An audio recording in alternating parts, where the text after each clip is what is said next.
I made a new enemy this weekend. Who? Tony Bennett. The only Tony Bennett I will ever recognize so is that NC again State game? Passed away last year, and it's Tony Bennett stepping up with my baby. So, Virginia. I said this before I got sick. I said I want nothing to do with Virginia in the ACC tournament. I want nothing to do with Virginia when we get to the NCAA tournament because they don't hit free throws, and I think Tony Bennett is the most overrated coach in college basketball history. They were a 1 seed that lost to a 16 seed. The next year, they win the national championship. Probably shouldn't have. Who cares about that team? Like, who's a fan of Kyle Guy? None of us. Nobody wanted Virginia to win that year. But anyway, not only could they not hit a free throw down the stretch, and they cost me money as 2.5-point favorites, I bet the money line minus 145. They're up 3.5 seconds to go in the game. Why even allow that kid to get that shot off? You foul up 99.9% of the time, 100% of the time. Why would you not play the free throw game? They didn't play the free throw game because they shoot 45% as a team. I hate Virginia. They have no business being in the NCAA tournament. They shouldn't even be a top 8 team out, like Indiana State, Oklahoma, so many other teams that got hosed. Virginia has no business. The only reason they're in this tournament is because of the name, Virginia. Same thing with Michigan State, to be honest with you guys. But I hate Virginia. I hate Tony Bennett. That team, Tony Bennett, they made a new enemy this weekend. Cost me about like $500. It was painful, dude. That was painful. They had like a 10-point lead with 2 minutes to go.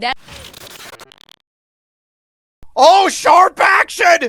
They gotta listen to the sharps! Get the heck out of here with that nonsense. I'm on JMU as well. Look, James Madison is the better team.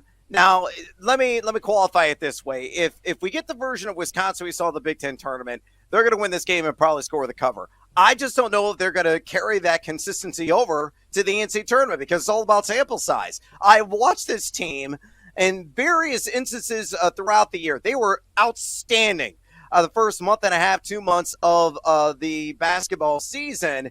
And then conference season began, and then they lost 8 of their last 11 games. I recall that one not so fondly. And then they had this renaissance, this resurrection in the Big Ten tournament. What version are we going to get of Greg Gard's club? Nobody really knows. I don't trust them. And you look at the advanced analytics, you shouldn't trust them either. Yes, the EFG offense is teetering on the top 100 here over the last 30 days due to their recent hot shooting, but they're still number 277 in EFG defense, and they're giving up over 38% along the arc. Why is that critical? You look at James Madison, guys, number 15 in the country in EFG offense. They're shooting 42.1% from way downtown. James Madison, in honor of our nation's 4th president, vote for them. They're getting the cover. Can they score enough? Yes. Will they? Probably not. So a couple of ways to look at this. I said a few weeks ago I thought Iowa State was a Final Four team.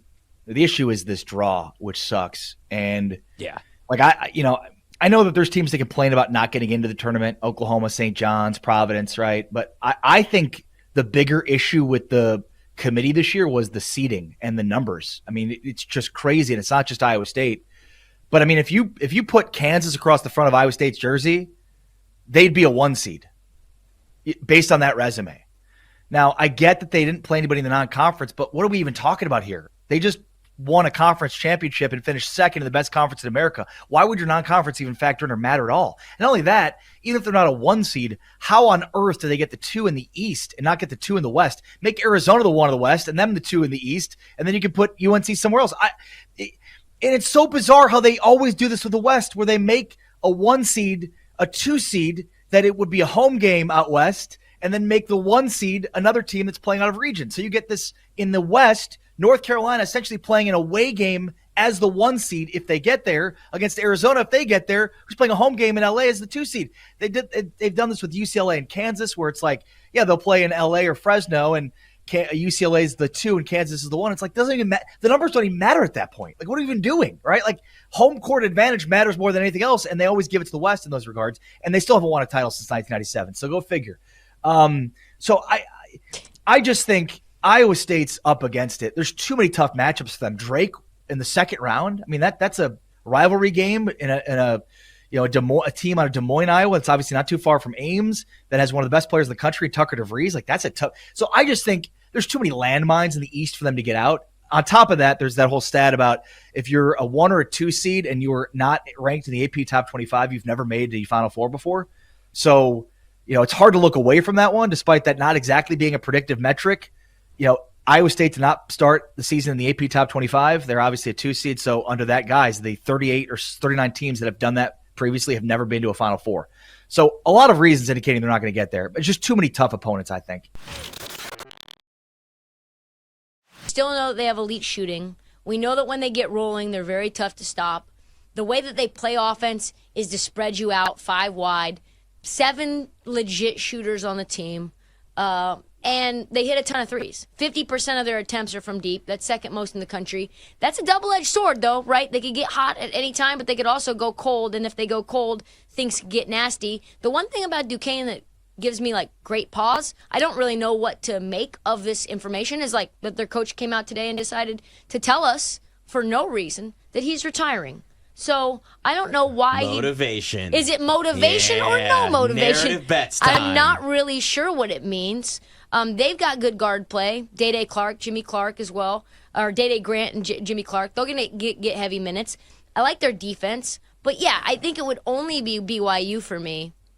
But I am a little bit concerned about Duquesne's coach coming out and being like, "This is my last stand here." Obviously, like you said, they're not particularly deep and they're banged up. But listen, the thing that is, I guess, the biggest vulnerability outside of the injuries that they have is their shooting. They are one of the top scoring teams, but they're a horrible shooting team. Most of their buckets are coming from offensive rebounds. They're bottom third in field goal percentage, bottom third in 2-point shooting, bottom third in foul shooting. So, yeah, they're going to beat the hell out of Longwood, but teams like Iowa State, who that's Iowa State's rap, is that they can't score. And if they're holding them to 40 points and they're scoring 70, that just shows you the blueprint to beat Houston is if you're a good shooting team and you can play tough defense and force them into tough buckets, maybe you have size inside so that you win the rebounding battle, then it's night-night sleep mask. But I really like this Colorado team. I like this Colorado team to beat Florida if they move on. Listen, our big man for Florida, and you guys know what I feel about Florida, but big man snapped his ankle in half. And in scoring-wise, Florida very inconsistent. Obviously, they can score a lot, but they can really go dry. I think, you got Cody Williams is probably the best player on that floor. So I like Colorado against Florida. We haven't been able to see Colorado with Cody Williams in a while. So now this is an opportunity with him back for the tournament, a guy that could be a top 5 pick in the NBA draft. That may be the difference maker. He's the best American player in this draft. I think, it's funny.